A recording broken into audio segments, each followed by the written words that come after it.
Okay, so I've shared my screen. Hopefully you can all see that. And I'm going to open up the chat as well. So if any of you have any issues, please do just give me a shout. Okay, so I have the chat open. Just give me a thumbs up if you can see my screen. You should be looking at the title screen of School Identity Masterclass. Brilliant. Okay, great. As I say, there is an opportunity at the end of today's session for you to ask any questions that you might have. And there'll also be an opportunity for you if you want to arrange for a further chat on a one-to-one basis, then I'll give you a login that will allow you to do that as well. But if during the session you've got any specific questions or something that I chat about that doesn't make any sense, please just drop a mention into the chat. I've got it open, so every now and again I'll keep referring back and we'll try and make sure that we answer those questions. So as I say, you're here for the School Identity Masterclass. Let me just introduce myself a little bit. I think it's important you understand perhaps why I am qualified to talk to you on this topic. My name is Mark Davis, and I'm director of Blue Apple Education.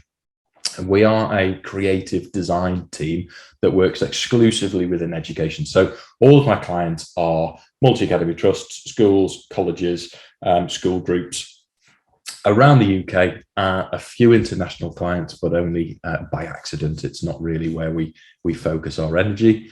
And a little bit different to other people that work in our industry, we have a great strength in the state sector with primary and secondary schools.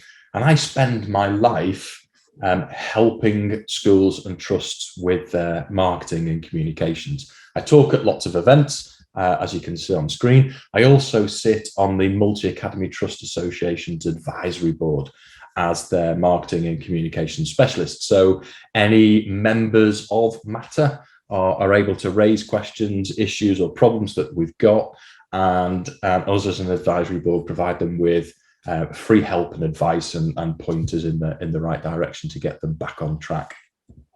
I also host a video blog called Out of the Blue, and we talk all around topics to do with school marketing and communications. We get lots of special guests in that deal with lots and lots of different topics that are associated with that. And again, I'll provide some links for that at the end of today's session. There are now about 40 episodes of the video blog that cover all sorts of different topics that you might find useful. Again, completely free for you to access. So let me just tell you a little bit about Blue Apple Education, because I think it helps you understand my approach to what I'm going to present to you today. As I say, we're a creative design company, and there are two fundamental things that I believe in that underpin our relationships with schools and trusts, but also I think are fundamental to your understanding of making sure that your marketing and communications are effective. So the first one we call Unearthing the Remarkable. So from our point of view, that's a commitment that we make to all of our clients to really understand who they are, and not just on a face value, but to get to grips with what makes the school different, what it is that parents value in the school and staff and pupils, what makes the school what it is really, what makes it unique. The second fundamental thing is a commitment to producing results.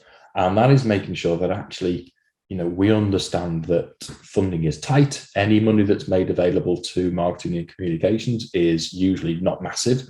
And so it's really important that that money is spent as wisely as possible and actually fits in line with your needs and the demands and the challenges that you face. So I think it's important for you guys to understand that as well, because these are the two biggest mistakes that I see in school branding and communication. The first one is that very often communication and the way that schools are presenting themselves is really quite vanilla and is difficult to differentiate between one school and another.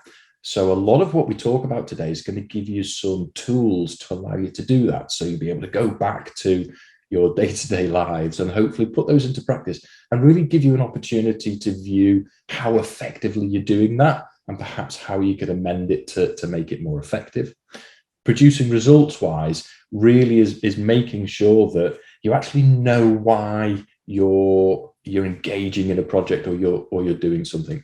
So, for example, I'm often approached by schools who will ask me to produce a prospectus, for example, very simple, produce a prospectus. But when I sort of question the reasoning behind that, quite honestly, they'll have approached me because their prospectus is old or it needs renewing. And actually what we need to get a grip with is what's it being used for? How is it going to meet the challenges that you face? Because if I produce a prospectus that sits in the box under the head teacher's desk for 2 years, then I'm not really spending the money that you've got available in the wisest way possible. It's not going to have the biggest impact. So again, a focus on making sure what you do has an impact and produces some results for you. So I would just like you all to just have a think, and by all means, drop them into the chat. Have a think about the main challenges that you're currently facing, either as a school or as a trust or as a school group, depending on who you're representing.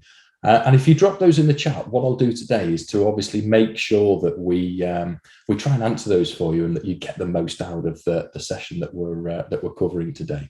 So over the next few minutes, feel free, please drop those into the chat and I'll refer back to them and just make sure you get some answers to those.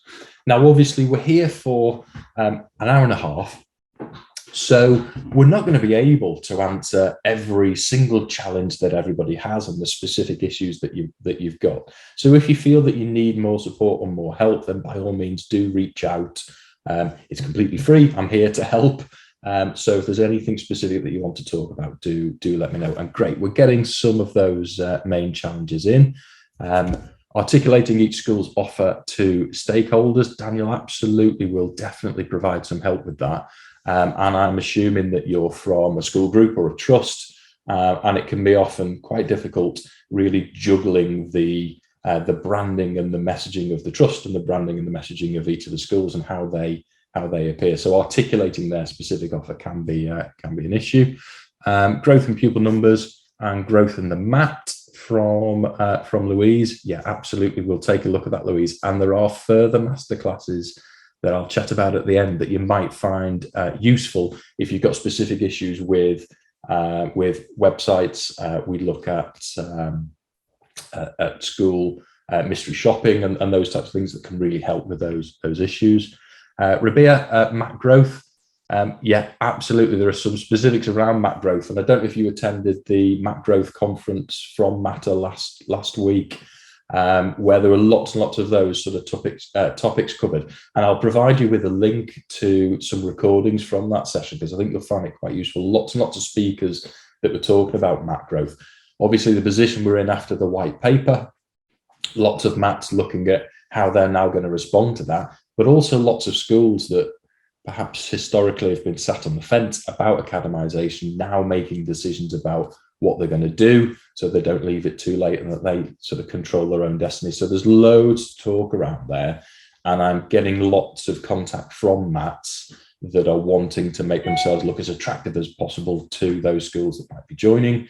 Lots of smaller MATs that are afraid of mergers and what might happen with regards to that. So absolutely, we can chat through some of those topics. Differentiating USPs, Jackie, absolutely. Yeah, that's definitely a main focus that we have today. From an 8-school primary MAT from Daniel. Right, okay, Daniel, got you, okay. And Nick, one of our trust schools has a falling role, so we need to promote what they do to bring numbers up, which could be a detriment to other schools in our trust as pupils have moved from one school to another, both secondary. Yeah, really interesting issue, not completely unique that, Nick. It's something I've come across a number of times. So hopefully we'll give you some ideas on the way that the schools are presenting themselves. Okay, thank you for doing that. If there's anything else that you do want to cover, please do drop them in the chat and we'll do our best to provide you with some answers. I just wanted to look at, why branding and marketing is relevant to your school. It's particularly relevant to anybody in the state sector, really, and certainly within multi-academy trusts or within funded schools. And that is because there's quite often a misconception about marketing. There's mistrust around marketing and how branding and marketing actually works for a school. Schools are still afraid of appearing to be competitive with one another. So I think it's just important that we get a handle on the fact that branding and marketing can have an influence on some of the issues that you've been chatting about there. So the first one is all around funding. It's amazing how many schools and trusts kind of don't make the link between the way that they're presenting each of their schools and the funding of each of the schools. So they're short of pupil numbers and haven't recognized the ability of marketing to solve that issue because there's a lack of trust behind it. And I'll hear lots of trusts and schools say, well, we've had a website for years and it's never made any difference. And it's really looking at the effectiveness of that website, for example, and how that sort of works. So I've just put some figures on screen. And what I wanted to do is to give you an idea. I quite often hear from schools, for example, or from trusts who'll be discussing a specific school. And they'll say, well, we're nearly full. And what they mean by that is that they're 5 pupils short of their full PAN. But actually, if you extrapolate that over 5 years and you're 5 pupils short every year, then you've got this compounding effect that by the end of 5 years, you've actually created this massive hole in school finances because you were 5 pupils short in year 1, you were 10 pupils short by year 2 because you've now got years going through the school that are still short of pupils, and you're not filling the places in reception, year 7, wherever it is you're taking your intake. So when you see that fall in admissions, it's too late. It's already had this effect on funding. And I'm very often called in when trusts and schools recognize we're in trouble now because we've had this effect on funding where we're pupils short. So I really try and encourage everybody to get a handle on their branding and how they're being presented before that happens, really, to make sure that you've got control over it. And when you recognize that fall in admissions, you can react much quicker. You can change things much faster. And we're all going to be facing this. We're all going to be facing issues with admissions as the birth rate drops. So lots of the information, again, in the white paper explained how all schools, primary and eventually secondary over the next few years, are going to be facing shortage of pupil numbers because of a downturn in pupil numbers. Second reason why this is all important is there has been this increase in competition within education. Academization has driven the professional development of lots of things within education, and that includes marketing. And those pressures that I've talked about on funding are also causing lots of your competition and local schools to seek out professional help. So actually you see that school marketing is slowly but surely becoming more professional, more effective, and having a greater impact. What I want to talk about today is to make sure that you're able to have the loudest voice. So you see parents becoming much more discerning in their choice of school. Not all of them, admittedly, depends on the demographic that you're dealing with, but there is this shift towards this discerning choice of school. And the government's been very keen on parents having that choice. So it's looking at what information is available to them. How are they able to make that decision? What are they basing those decisions on? And is your voice, the trust's voice, the individual school's voice, the loudest one that they hear? Or are they actually hearing Mumsnet and Facebook and lots of other voices, and Ofsted, for example, that is helping them make a decision before they've heard what you've got to say? Okay, so in order to start getting a handle on that, I think it's important that we just consider what a school brand is. So we're going to talk about school brands and how we gain some control over them. I quite like this definition that I found, which is the overall experience of a customer, and that could be prospective parents, staff, the local community, pupils, that distinguishes a school from any other. And the key there is that a school brand is reflected in everything that a school does. So not only the obvious things. When I talk about a school brand, I'm sure most people think of the school's logo and the representation on the website, prospectus, social media, signage, school uniform, all of the ways that you would consider the school communicates forms part of the school brand. But actually it goes deeper than that.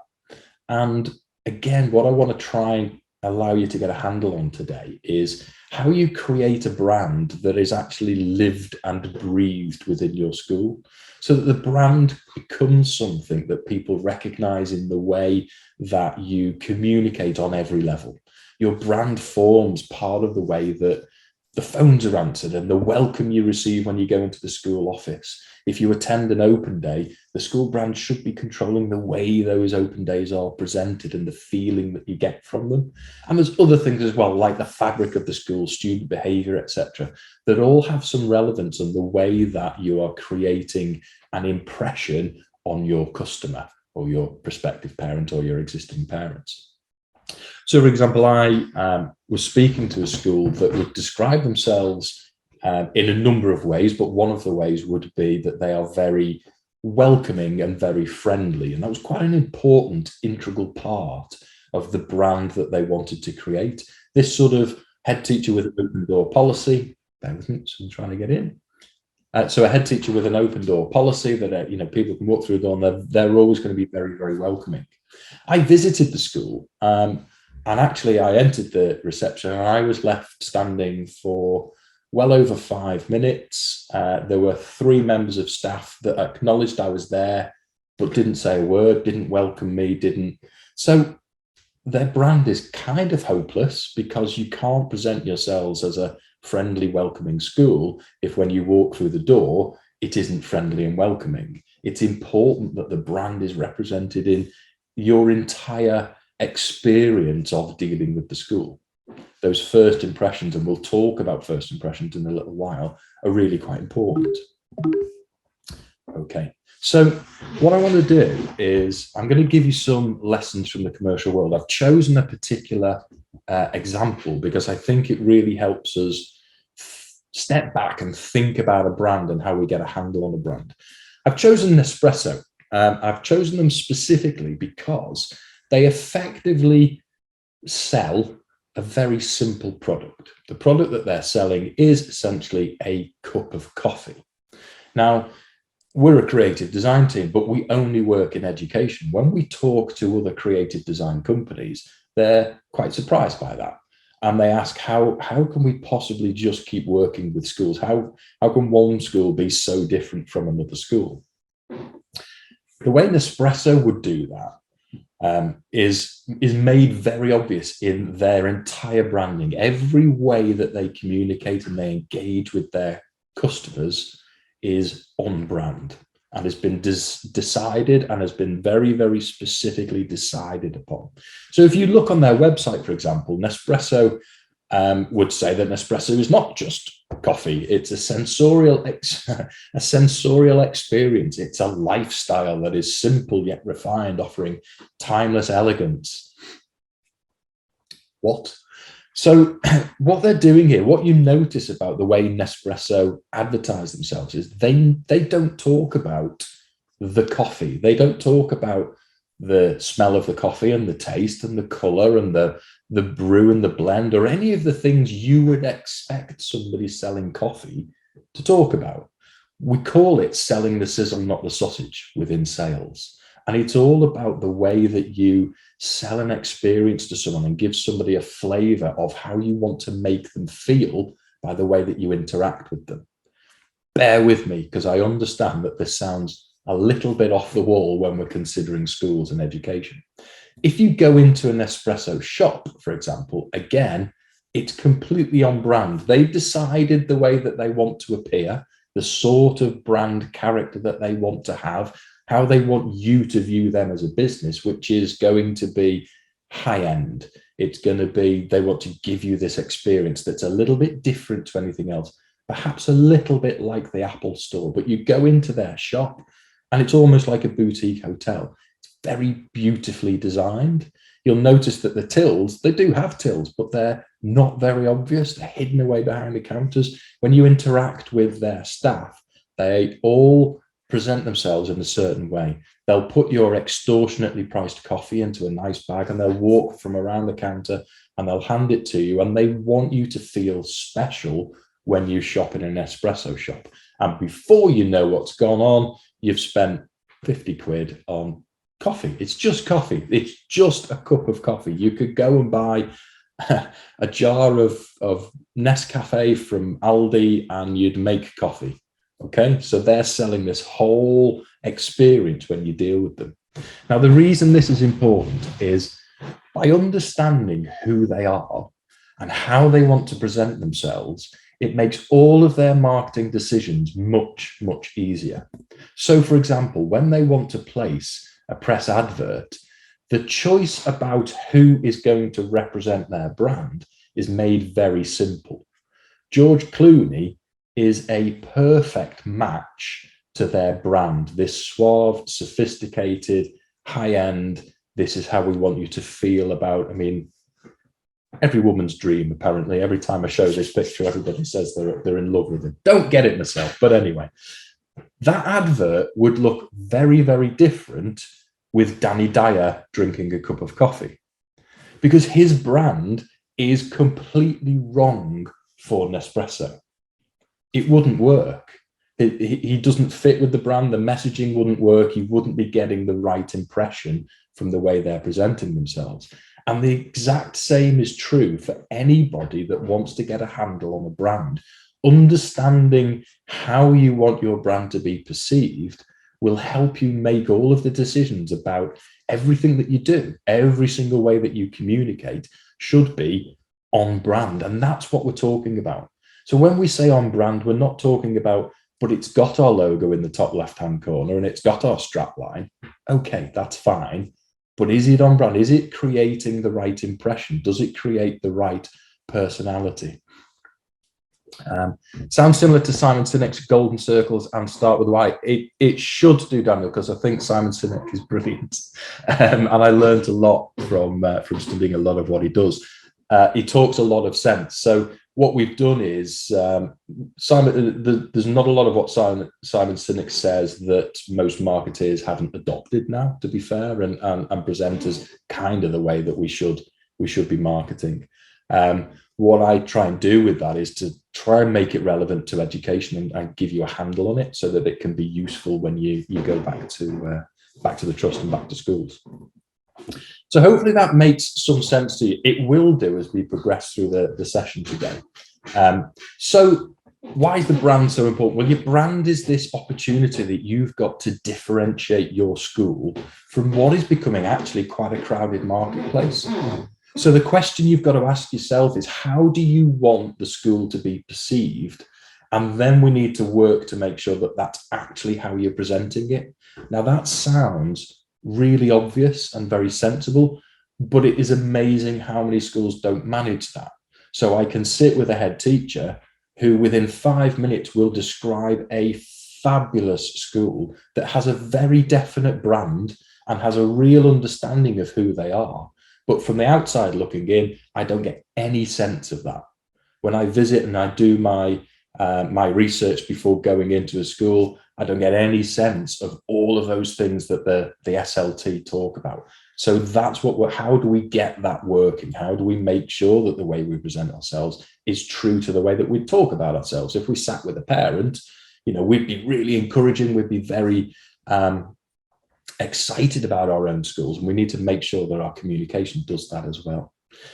Your brand is this identifiable feature. It's the first thing that prospective parents or prospective new members of staff or whoever the audience is are going to recognize. That's why it's important that we get it right. And this is what's going to help you have the loudest voice, because once you know what it is that you want to say and in what character you want to say it, it becomes much easier to say. It becomes much easier to have that consistent message.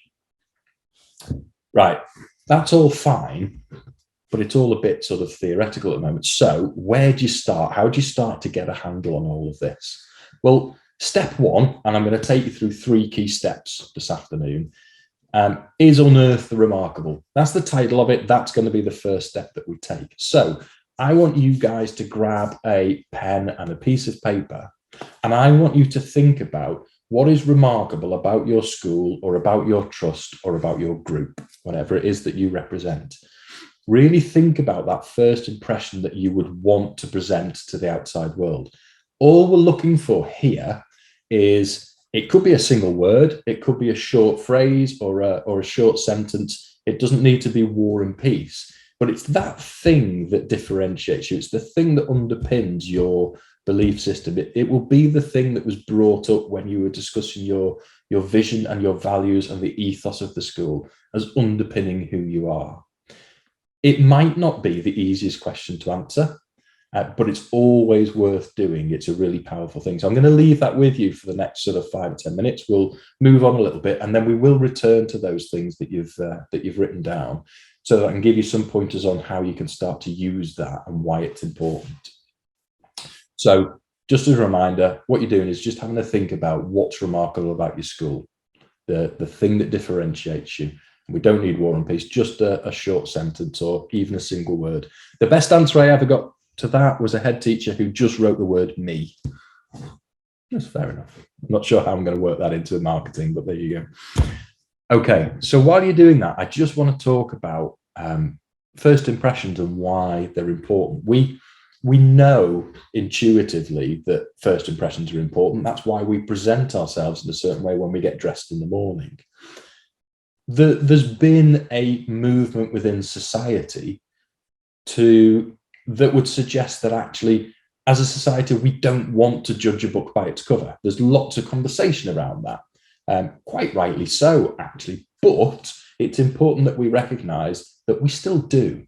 It's human second nature that we will make these judgment calls from the first impressions that we're presented with, and it's very hard to overcome that and to avoid that. It will happen.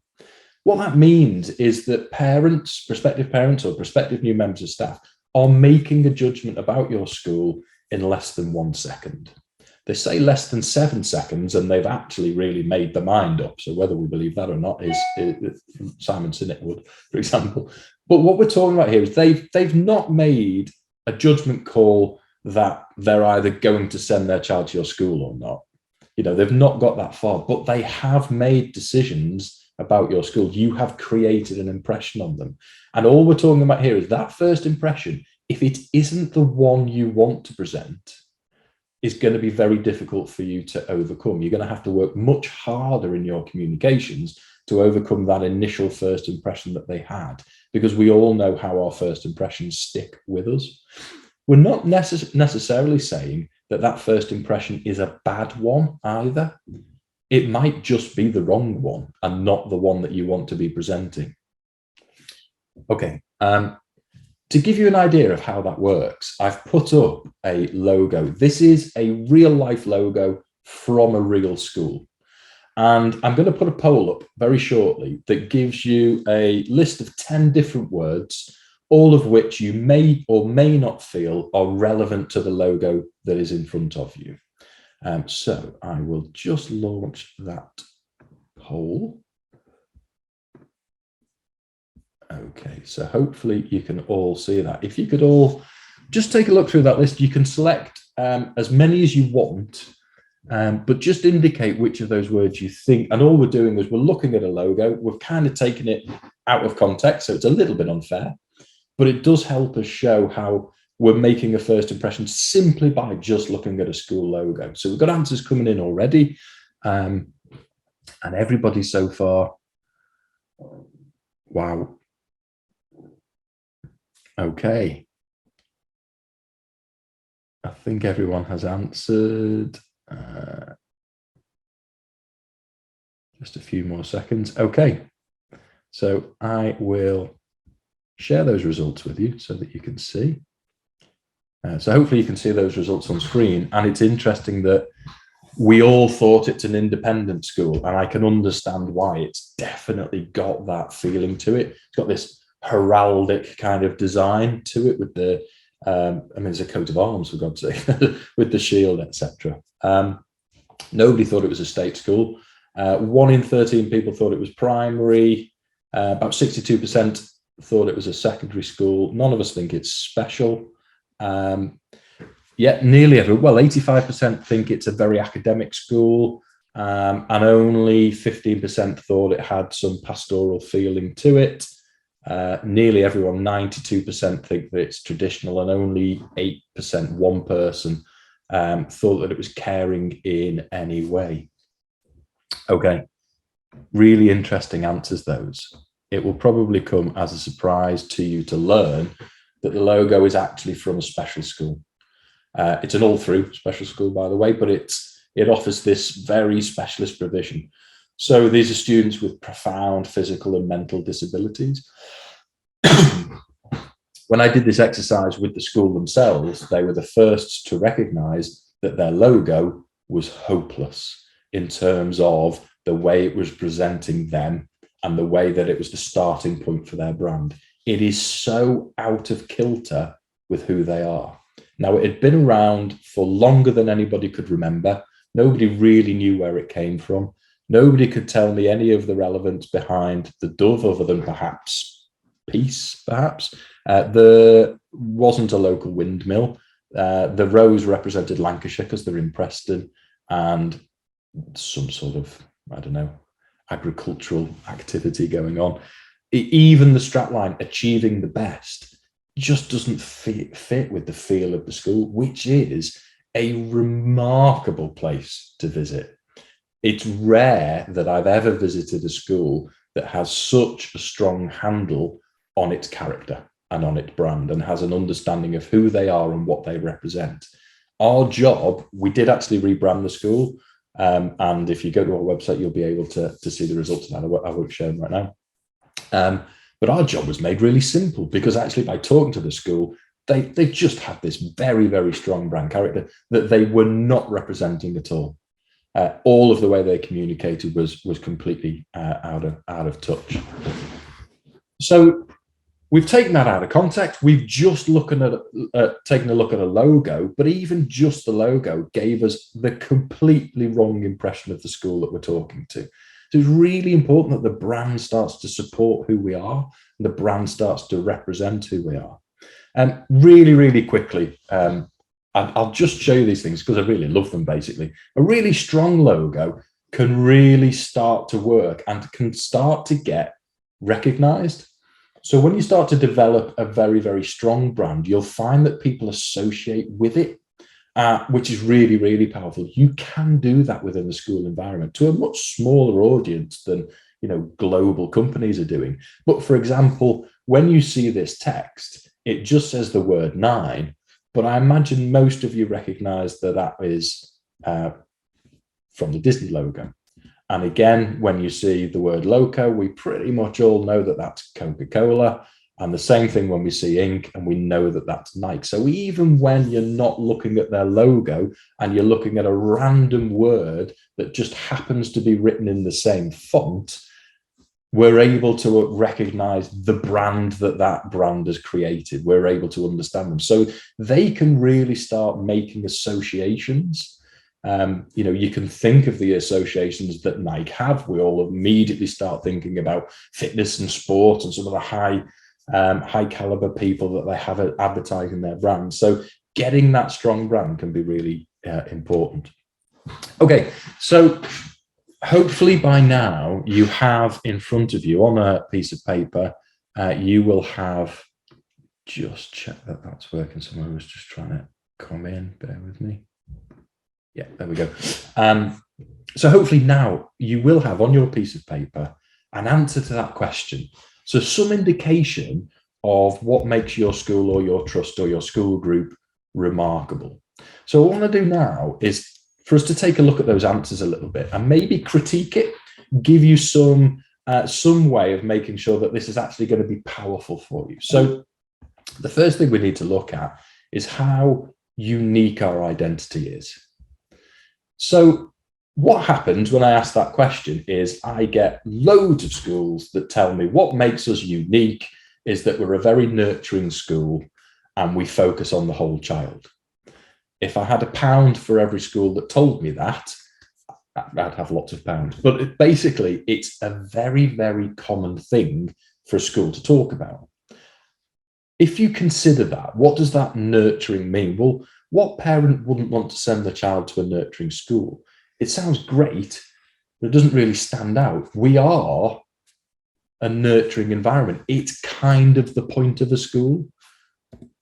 You wouldn't imagine any school would say that we're not nurturing. In fact, we neglect children. We can't be bothered with them. We don't, if you said the opposite to nurturing, it wouldn't work at all. So take a look at what other schools are doing in your area And does your message stand up against them? So take a look at their branding. How are they communicating? How are they messaging? If you're a parent looking at schools in the area for the first time, which school is making the better first impression? So which school is engaging with you more than the others? Because that is the one that parents are going to start engaging with first. Okay, so this is a bit unfair, and I appreciate that. I've mentioned that sort of opposite check. If we talk about ourselves being we're a nurturing school, and that's all we say in our marketing. That's all we say in our branding is we're a very nurturing environment. It's not really going to work to engage with parents, because that's something that they're going to see from every school that they engage with, and is probably something they would expect from you anyway. It's not really going above and beyond to be nurturing of young people as a school. So what do we do? Because it may well be that actually being nurturing fundamentally underpins who you are. It's absolutely fundamental to your vision and your values and the ethos of the school. So what's important is the way that we present the fact that we are a nurturing school is different to the way that other schools are doing it. So simply saying that we are nurturing isn't enough. And what we mean by this is we put some meat to the bones, and we try and tell some stories around that nurturing character.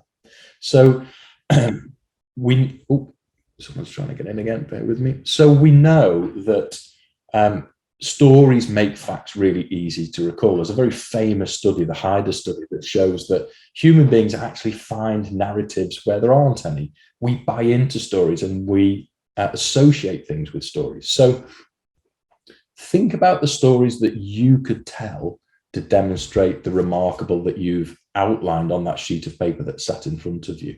How can we go from saying we're a nurturing school to actually telling a real life story of how a child has been nurtured within the school? The child that was very, very shy when they first joined the school, that stood up in front of the whole assembly and presented their work. Those sorts of stories, that's fine, no problem. Those sorts of stories that are really, really important to help engage with parents. So I'll give you an example of that. You might remember a television series called Educating Yorkshire. It was the first in a series. There've been loads since. I think there's been Educating Manchester and a number of different areas. But this was way back in 2013, so about 9 years ago now. At the time when the series launched, it was the first one, and there was a great deal of press interest in the fact that this series was being aired on Channel 4. And actually, a lot of the chatter about it and a lot of the press coverage was really negative as the series launched, and really negative about the school. They loved the fact, because the press does, that the school was in RI at the time, and it had issues with truancy and smoking. And the truth is, it didn't really, because you would find those small issues in any secondary school that you visited. You're always going to be able to find a problem child. Probably shouldn't call them a problem child. I get shot down for that, but you know what I mean. You could probably always find those negative stories in any school. But if you focus on them, that's what people will think of the school. During the course of the series, there were two characters that really stood out if you watched it. One was Matthew Barton, who was an English teacher, who's now actually gone on to become the head teacher of the school. And another was a pupil called Musharraf. Now, Musharraf had an acute stammer. So at the start of the series, we saw Musharraf stood up in front of the class, unable to read out his own work. He wasn't able to, his stammer was that acute that he couldn't get his words out. And it was actually difficult to watch. It was an uncomfortable watch. Mr. Barton took Musharraf under his wing and made it his sole purpose was to give Musharraf the tools that he needed to be able to overcome his stammer. And the series followed that relationship and followed that development between the teacher and the pupil. And towards the end of the series, we actually saw Musharraf stood up and reading out his work and getting a big round of applause off his off his peers and off the teachers. And it was a great story. And actually, when I now talk to anybody about educating Yorkshire, that is the story that everybody remembers. They don't remember those first stories about truancy and smoking. They remember this wonderful, warm, engaging story about how a teacher went above and beyond and helped a pupil overcome their specific needs. So if this was a school that said, we are very nurturing, they were able to actually present this story to exemplify how they are, to show how nurturing they are. How much more nurturing could you be of an individual than actually what they did with Musharraf? Just as an aside, if anybody is interested, Musharraf reached out to me on LinkedIn recently because he heard that I mentioned him on my masterclass, and he makes his living as a keynote speaker. So from the young boy who was unable to speak in front of his peers, he now stands up on stage in front of thousands of people and presents, which I just love. I think it's fantastic. So what I'd like you to do is ask that simple question to your staff, to your parent body, to pupils, to governors. What is remarkable about our school? And then take a look at how those answers align with your own. This is a really powerful thing to do when you're starting to get a grip on that brand that we've been talking about, that brand character, because you might find that some of those answers are a bit of a surprise to you. They weren't perhaps what you expected. And we could start to build in some of those values and some of the things that other people value in the school into our brand character.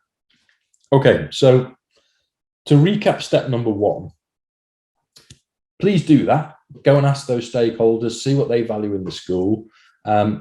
Then try and make some decisions about the remarkable, about your school's USPs. What is it that we want to start representing? How are we going to present ourselves to the outside world? What is that message going to be? And ensure that that message is in some way different to your local schools, so that you're not just becoming the same voice and saying the same thing as other schools, because that's unlikely to engage with parents. Think of how that's present in the school. So think about the stories that you can tell that will exemplify what you're talking about. So if you're very nurturing, those stories about how you've nurtured. If you're, we believe in outdoor learning, well, how does that manifest itself on a daily basis in your school? Let's talk about that as much as possible. That's what's going to engage with parents. Okay, so what we've done is, we've talked about a brand and what a brand is and why it's important. We've talked about why it's important to get a handle on branding and marketing within the education environment and the effect that can have. And we've covered the first step of the 3 steps that I promised to talk to you about today. And that is getting a grip of what is remarkable in our school and what makes us different. Step number 2 is looking at how that is actually being reflected in the way that we market at the moment and how effective that is being. So what I'd like you to do, again, when you get back to your office, to your school, to your trust, is take a look at all the ways that your school is communicating. Wherever possible, get everything together. Get your open up your website, get a handle on your prospectus. If you've got a promotional film, bring that up on screen. Look at your parent handbooks, any adverts that you place, the newsletters that you send out, the social media channels, your stationery, your letters to parents, all of those different ways that you're currently communicating, and look at the consistency of those and how they are presenting your school as a brand. What I'm going to do this afternoon is to look at websites and how that can be used as an example. Now, the reason I do that is that I know, because Ofsted say you have to, you're all going to have a website. So it's a useful thing for us to discuss. So looking at the websites, I do run a website masterclass, a very specific masterclass that gives you loads and loads of tips on free ways that you can improve your website. So things you can do to your website that don't cost any money, that make it more effective and will help drive parental communication, engagement, will help drive staff recruitment, will help drive pupil admissions, So if that's something that you think you need to take a look at, then do attend that masterclass, and I'll leave you with the details of that following today's session. Again, it's free to attend, and it runs in a very similar format to this.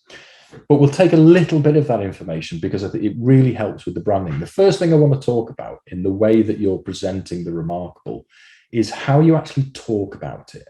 So this is about distilling key messages. It's about removing the verboseness, if you like, of the way that you communicate. So what you'll see appearing on screen is just a very small sample of all of the information that I pulled off the government website at the start of the global pandemic. And all this information is about is how we should be behaving ourselves. So this was talking about regularly washing our hands and how often we should do that, and the songs we should sing while we do that, and why that's important. Why we should wear face coverings, when we should wear them, where we should wear them, how far away we should stand from other people, how many people could be in the same room together, how often we could go for a walk. All of the things you remember from the start of the global pandemic, there was this vast amount of information about it. And if you went onto the government website, it was a daunting task to read through the specifics of everything that they'd announced. An unbelievable amount of information. But if you talk to most people, they didn't feel like there was too much information. Perhaps right at the outset there was. But what the government did really well, I can't believe I just used that sentence actually, but there was one thing they did well, was that they distilled all of that information that I've just mentioned into 3 keywords: hands, face, space. And by doing that, they no longer needed to present all of that information every time that they wanted to talk to us. So they didn't need to tell us to wash our hands for 27 seconds and sing happy birthday and to do it every time we touched a door handle.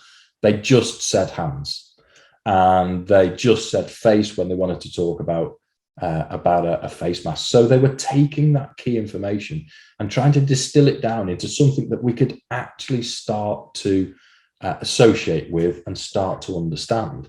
Now, there was tons of information behind those 3 words, loads of information that you could go and read, that you could go and look at, but they weren't presenting that front end. It wasn't being presented to us right in our face as soon as we interacted with any of their communications, because that wouldn't work. We'd spend an hour trying to read it all and we'd just get completely lost.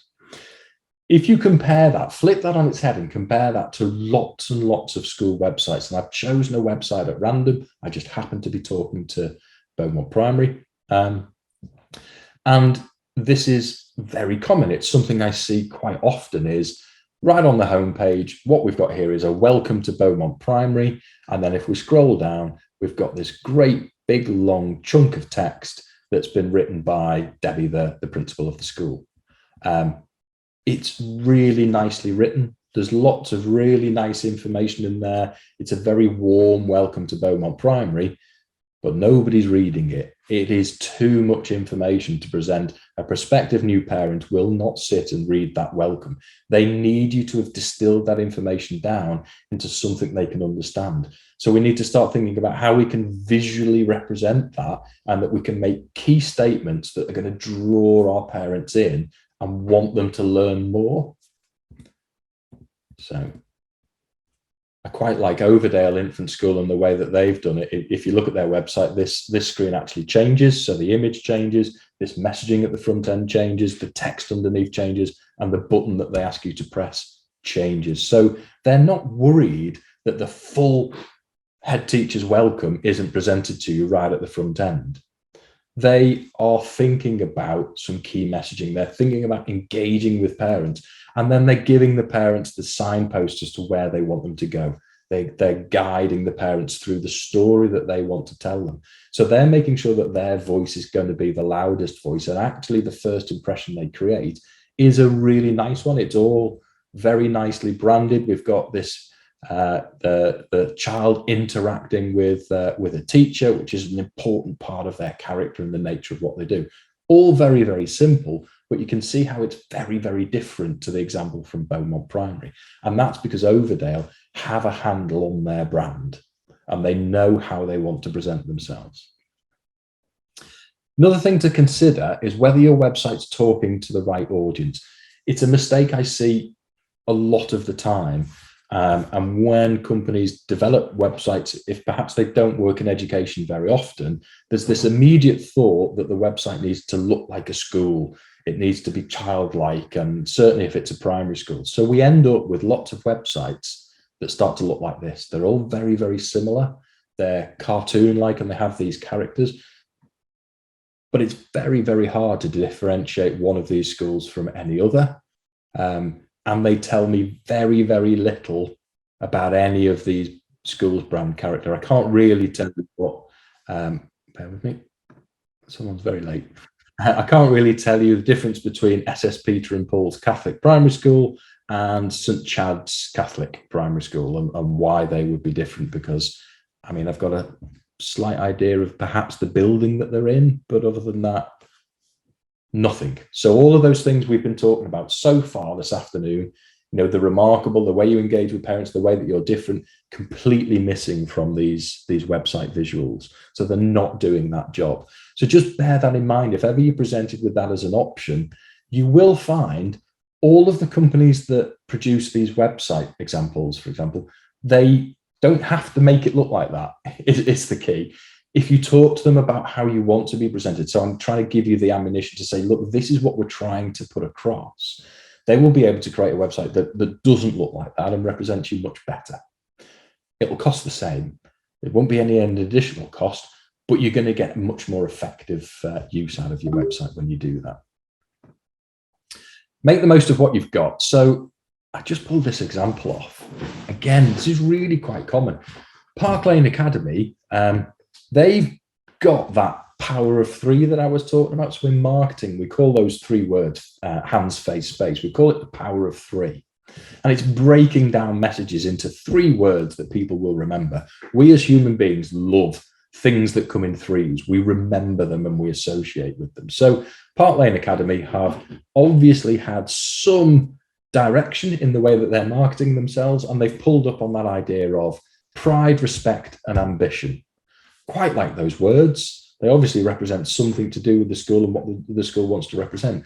But then they've spent the money on developing what is actually functionally really nice website. Don't have any problems with it at all in terms of the way that it works. I know the company they bought it from, so it wasn't a cheap website. They've spent a decent amount of money to get that website working for them. And then they've missed this opportunity. So when you go onto their homepage, these images scroll past, we get the same three words. But what on earth do these images have to do with pride, respect, and ambition? We're just seeing these empty buildings and a mugger, I think it might be, or certainly an all-weather playing service. Now, there may be parents that associate with that and that's an important element to them. But if we're trying to present pride, respect, and ambition, we could really start to think about how we do that and how we bring parents into that story. So maybe thinking about some better imagery that is to do with, and to be fair, if I was designing this, I would want to send in a photographer and say, right, I want some images that very specifically represent pride in what a pupil is doing. But split those down, split those three words. You've already got the sliding image, so it's not going to cost you any more money to do this. Change the image, put pride, have a little bit of text about what pride means to you, tell that story, but then look at that, watch our tour. So we're already drawing the parents in to the message we want to tell them. Whereas previously, when we just had those three words and a random image, all I was left with was the opportunity to go up to these menu buttons at the top and to start scrolling around on my own, to go looking around the website on my own without any direction from the school. Whereas with these three buttons, we've given them respect, some more text about respect, and then we've got a button that says get in touch. So we're directing them to how they can contact the school. The third screen, ambition, little bit of text, and we're asking them to download our prospectus. And those buttons could say anything. It's all to do with what you want parents to do when they visit your website and how you control it. The important thing to recognize is this would not cost any more money to do but it would drastically improve the effectiveness of this website for a school that I know have an admissions issue in terms of bums on seats. They need to attract more pupils. So their website is doing nothing to help them do that. Make your investment work harder for you. If you're going to invest that money, then stand back and don't just take the lead and the direction from a company that you're working for. Make demands on the project that you're engaged with to make sure that they're going to work for you.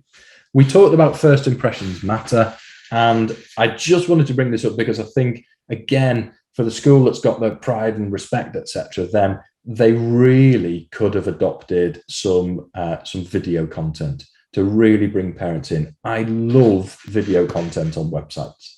As a prospective parent, if I visit a website, you give me a button that says watch our film, you've grabbed me for 2.5 minutes where you have got all of the time in the world to show me everything about your school. I'm going to see your facilities in the video, but I'm going to see your brand, how you interact with young people. What can my child expect from a year in the life of your school? Well, a video is going to show that. And if at the end of that video, you then invite that parent in for a tour or for a chat with the head teacher, you are much more likely to engage with that parent. And that video can be on brand, that thing we've been talking about. You know, you'd have George Clooney in it and it'd be brilliant. It'll sell to parents. I really like this example, just to give you an idea. Really simple website. This is William Barcroft Junior School. You could probably pick holes in sort of the design and bits and pieces they can improve. But what I really liked is they've just been really simple in what they've done.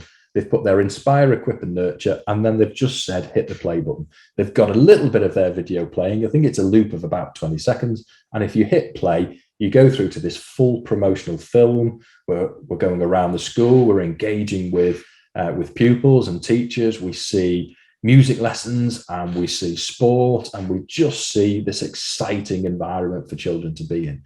And I've not gone anywhere on the website. I haven't had to look for a head teacher's welcome. I haven't had to go and read the vision and values and the ethos. So when you're thinking, but it's all on our website, it may well be, but does the parent actually see that? Quick question coming from Nick. Does having a video on your homepage have an effect on people watching on a mobile device? Can they be put off due to data use? Absolutely, they can, Nick. Yeah, it's really important. Again, if you're engaged with a company that is developing your website, before you agree for them to do it, ask questions about how they deal with mobile devices. Now, what a lot of companies are going to say to you is that their websites will adapt to a mobile device. What you want to ask is, do they create a separate version of the website? Because that's what they should do for it to work properly. So the website is the same, but there's a separate version that's created for a mobile device. So it really considers the fact that the screen is going to be in portrait rather than landscape. So rather than just trying to adapt information there, it's been designed in such a way that information is presented correctly and in a way that can be navigated correctly. So it should change. That menu system we've got on screen at the moment would not work on a mobile device. That really should be changed to a Hamburg, the 3 lines system that works much better on a mobile. So that needs to be a different system. Shouldn't cost any more. Companies should be doing that now, because 75% of people will be accessing your website on a mobile device. So it's really important that it happens. Your question about video, absolutely. So because you've got that separate version, what we tend to advise people is that actually the imagery that's used on the mobile version will be a static image, but would still encourage people through to video. So it doesn't stop the loading of the website. It's still got the same calls to action. The messaging is the same. If they want to watch the video because they feel their data is fine and will allow them to do that, they can make that decision and go through and watch it. If you have a video that automatically loads onto a mobile device, then you could kill the loading. If someone's on 3G, for example, it might be, and all they wanted to do was to get on and find a calendar date, and it's just really annoying that happens. So it's an important consideration. I would still encourage you to consider video on desktop and have access to the video from the mobile, but you're right, you don't want it to upload automatically, because it can really harm that traffic. Hope that answers your question. Okay. I also run a masterclass on mystery shops. These are really, really powerful. Just a single screen, because these are free. They cost you nothing to do, and the feedback you'll get will be invaluable for you. What we're trying to do with a mystery shop is experience your school as a prospective parent. What better way to get an indication of how well your brand is being represented and is working than actually having an outside view of what that experience is like. So what you would look to do is to find a friendly person, somebody that you trust to give you realistic feedback, that is then going to act as a prospective parent.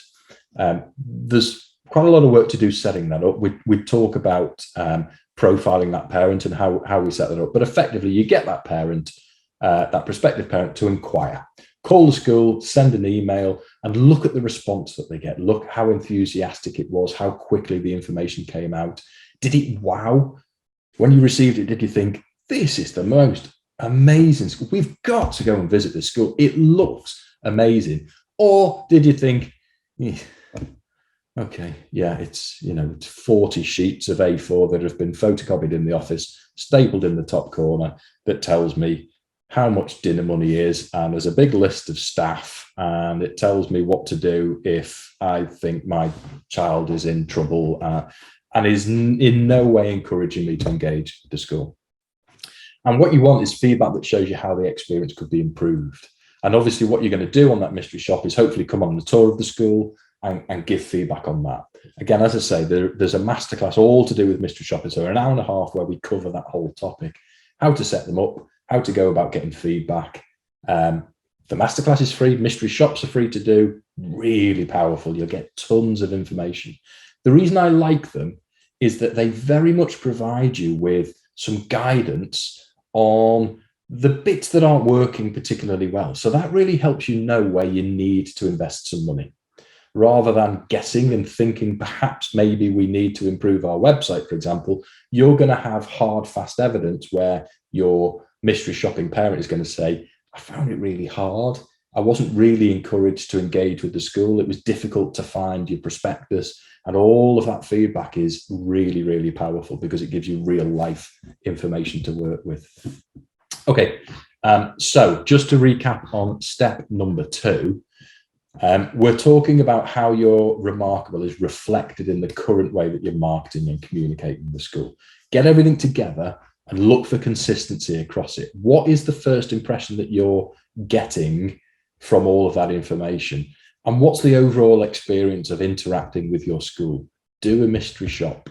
When you ring the school, how's the phone answered? Does it give you confidence? If you're a brand new parent, prospective parent, you're going to send your super special young person on the biggest decision you've made for them so far.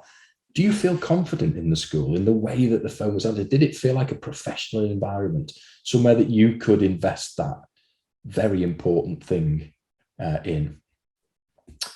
Okay, so what have we done so far? We've unearthed the remarkable, and we've looked at whether that remarkable is reflected in the marketing that we've currently got. So step number 3, I just want to, again, this is expanded in some of the other masterclasses, but going back to that first point that we made about why branding is important and all those ideas around funding, a number of you mentioned some of the issues you're facing is around admissions and pupil numbers and those sorts of things. So I just want to look at how we drive admissions through our branding and the way that we market. Again, I'll focus on the website because you've all got one. There are so many more ways that we can communicate as a school. And if you want further advice, again, please get in contact. So when a prospective parent visits your website, what do you actually want them to do? So as a prospective parent, if we visit New Hay Community Primary School, what does the school want us to do? I have no bloody idea. I'll be completely honest with you, not a clue. Hopefully we've learned by now what the issues are with regards to the school brand, because again, it's just not telling me anything about the school other than it has a field and a building, which I kind of already knew. And then in terms of where I'm going to go and where I'm going to navigate, it's being left entirely to me. I'm going to go up to this menu system and I'm going to start looking about their website randomly. If you compare that to Malvern Way Infant and Nursery School, they've told me where they want me to go. They want me to click on latest news or go to admissions. So they've got all of these little hot buttons. Each one of them takes me to a different place in their website. So they're controlling and making it really simple for me to navigate through their website. What a simple idea. There's nothing complicated about that. They're just making life easy for anybody that uses their website. If we think about admissions and how that's going to work, we can use that homepage to drive people into an admissions process. And I've just scared everybody that's in a state school away forever because I've mentioned in this admissions process. When I talk about admissions with state schools, mostly I'll get the answer that, well, we don't deal with admissions. The local authority deals with that. But that doesn't mean that you can't drive pupil admissions or that that's completely out of your hands. The local authority deals with the nuts and bolts of how a parent applies for a place for their child. So all of those things, setting the deadlines, sending out the forms, collating everything, sending out the offers, that's what the local authority deals with. They don't arrange open mornings and events. They don't offer this warm atmosphere. They don't present your schools remarkable. They're not presenting parents with all of the information about why your school is right for the child. In short, they do not sell or market your school. So if you're leaving the whole admissions process up to the local authority, nobody is looking after your interests during that process. They just tell a parent how to go about choosing their first, second, and third choice. That's it. They won't make any suggestions or recommendations. Nobody is doing that apart from you. If you're in an independent school, you probably already have a handle on this. In fact, many independent schools will have admissions staff. They'll have specific marketing staff and they'll have specific admissions staff. The reason being that they recognize that there is a customer. They recognize that there is a transaction. They're going to ask a parent to sign on the dotted line and give them a check. But it is exactly the same in a state school. The difference is the money comes from somewhere else. But we still want parents to make a decision to make us their first choice. That's the only way that we're going to fill our school. So you are in control of pupil admissions. Use your brand to win the hearts and minds of prospective parents and to wow them. And one thing we've not touched on, and again, we do talk about in some of the other masterclasses, is an admissions process. So feeding those prospective parents into an admissions process in your school. What does that process look like? So when you did that mystery shop, what happened to you as a parent? How were you moved through that process? Were you asked at the end, will you be putting our school as your first choice? How many of you actually ask prospective parents that question? You're perfectly within your rights to ask it. It isn't rude at all. And lots of schools think it's a bit pushy, but it really isn't. It's your opportunity then to answer any questions or any objections or any concerns that parent might have about your school. I set this in place with a school that we were dealing with, and within a few weeks, they were able to tell me that they'd converted 2 prospective parents into parents that were going to make them first choices. And the reason that they weren't initially going to do that was because they'd completely misunderstood a statement that the head had made. I won't tell you what the statement was. It was quite a simple statement, but they got the wrong end of the stick. When they asked the question, will you be putting us as your first choice? They said no, because of this. And the school was able to say, no, you've misunderstood. That's not true. That's not what's happening. This is the score. They were perfectly happy and they put them as first choice. That's 2 pupils that are now going to that school that wouldn't have been, that cost nothing. There was no additional marketing. We've not, created some wonderful system. We're just asking those questions. We're just making sure that we follow parents through. There's loads we could talk about admissions process. And again, there are some masterclasses that you could attend to go through that. Okay, so I'm nearing the end. We've got about 18 minutes left where we'll be able to answer some questions. So what I want to do is to make sure I give you some pointers as what the best thing is going to be for you to do following today's session. Now, the first one is, if you carry on doing what you're doing at the moment, then you're going to carry on getting what you're getting at the moment. You have to change in order to produce a change. If you always do what you've always done, you'll always get what you've always got. So if nothing else, if you have an issue that you've recognized to do with the way that your school is branded and marketed, make a commitment to change it.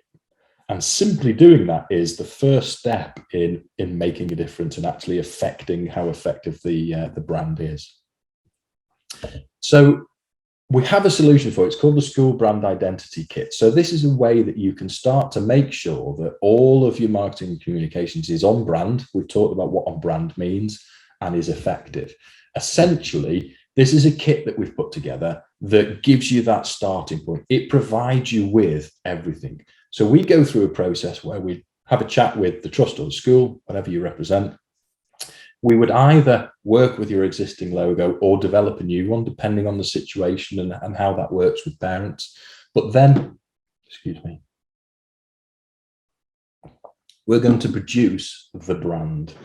We'll create visuals of the brand and show you how your brand looks across lots and lots of different marketing assets. And we'll produce brand guideline documentation. So whatever you do in the future, your brand is in place. You can give your brand guideline documentation to any company, and they will be able to work to it and make sure that your brand is consistent.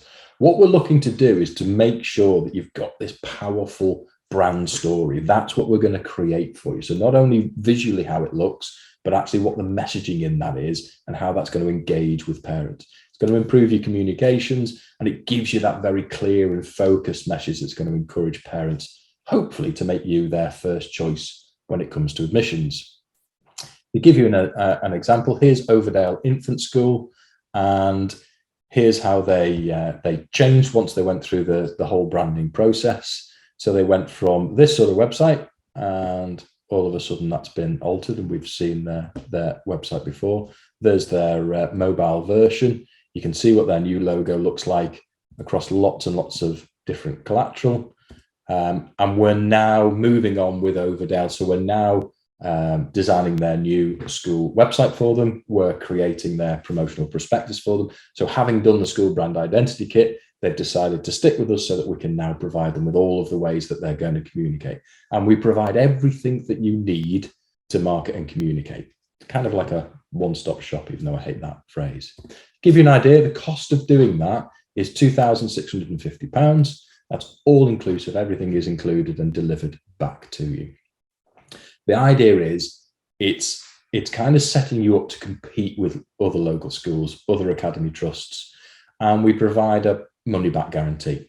So if for any reason you don't like it or you don't think we've done a good job, you don't pay any money for it. So it's as transparent as I can possibly make it. So I hope I've given you some advice and some pointers of how you can get a handle on your brand. Please do try and do some of those tasks. Take a look at your Remarkable. Ask your stakeholders about your Remarkable. Take a look at the way you're communicating and whether actually the first impression you're creating is the one that you want to create. Perhaps do a mystery shop if you can. It's always worthwhile. And then consider how you're driving parents into that admissions process or prospective new members of staff, etc. How are you controlling the journey of someone through your website? Okay, that was everything that I wanted to cover. What I will do is I'll drop into the chat some details of how you can contact me. Just bear with me a second. Put that through to everyone. So you now have my email address, and there's a link there to my calendar. So if you wanted to book in to have a chat with me for any reason, then please do just use the link, and you can access my calendar and arrange a suitable date and time. But until then, if any of you have any questions, we have a little bit of time left. Either drop them in the chat or please put your microphone on and ask me any questions if there's anything specific that you need some help with. You've got me for a little while, so you might as well make use of it. Does anybody have anything they'd like to ask at all? And a deadly silence fell across everybody. Hopefully you found today useful. So what will happen following the event, very soon after the event, I'll send you all an email. Again, it'll have all my contact details in. So if you do think of any questions, you want to have a chat about anything, or you need some advice, please do just drop that through to me. There'll also be a link to the recording of the session. Sorry, someone's trying to ring me. I don't know if it's someone trying to get into the meeting, but anyway, there'll be a recording of the session, so you'll be able to watch it back and stop at any points that you thought were useful. And thank you all very much for your time. I really appreciate you turning up. And hopefully I will see you again, perhaps on another masterclass.